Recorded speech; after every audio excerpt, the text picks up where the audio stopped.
Ramai nak menyimpan tapi tak tahu dekat mana tempat yang terbaik untuk simpan duit dalam jangka masa yang pendek sahaja, di bank, tabung haji ASP ataupun simpan emas. Jom kita tengok. Kalau simpan di bank, mudah nak keluarkan tapi nilai duit terhakis disebabkan adanya inflasi.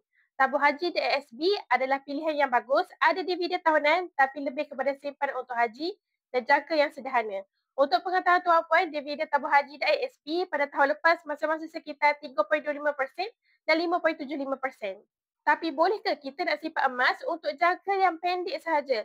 Kalau nak simpan emas, saya syorkan untuk simpan at least 2 tahun dan ke atas untuk kita elak kerugian bila kita tolak spread bila nak jual emas. Walau bagaimanapun dengan kenaikan harga emas hari ini, simpanan selama 10 bulan sahaja sudah ada kenaikan nilai sebanyak 50%.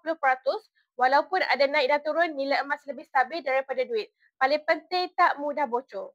Kesimpulannya, nak simpan dan jangka masa pendek, pilih tempat yang selamat, mudah dicairkan tapi tak buat kita boros.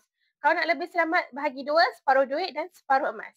Jemput follow saya untuk lebih ilmu emas dan kewangan. Bagi yang belum ada akaun emas Get Public Gold, boleh hubungi saya untuk saya bantu sebaiknya.